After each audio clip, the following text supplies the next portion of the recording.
Welcome back everyone. Let's go ahead and take a look at the iPhone 8 Plus and see how this phone holds up in the middle of 2021. Now, obviously there's been a lot of changes with this specific device. Prices changed from even the beginning of this year, but the biggest thing that's changed probably is the software.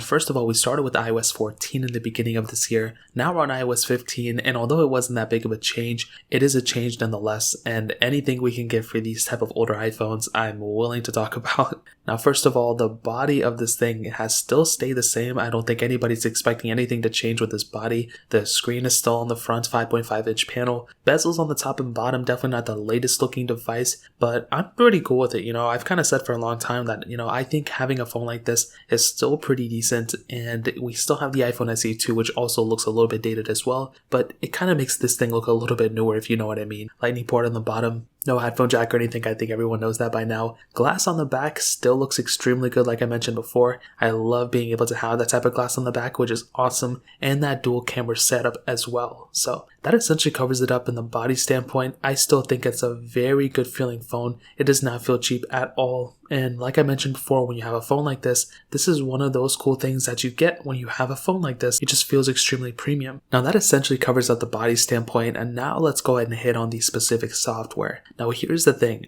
I love, the iOS 15. I think it's a pretty good improvement. I wish it was a, bigger one for sure. It really wasn't that big of a change. And I think that's one of the big things. Like when you get a phone like this, you want it to be better. You want it to be everything. And unfortunately, this specific version of software just didn't cut it for me. But I still think for a lot of people, it's probably good enough. Now, here's the thing on top of that. This isn't the last version of software this phone's getting. So I think that's a pretty big thing. When you get a phone like this, it's not the last, bit of software. It's going to be lasting for quite a bit of time. And that's the biggest thing, when you get a phone like this, it's not going to be outdated. The installation process wasn't that bad. No hiccups, no nothing like that. But like I mentioned, it's not the latest and greatest anymore. And there's going to be a lot of glitches and a lot of bugs that happen with this thing. So you're just going to have to keep that in mind. But other than that, it's been a pretty smooth process. It really hasn't been that bad. And I think that is essentially the main, cover up of this thing, is that although it is a little bit dated, although it's not the, newest thing anymore, it really isn't that bad of a phone anymore. And it really never was.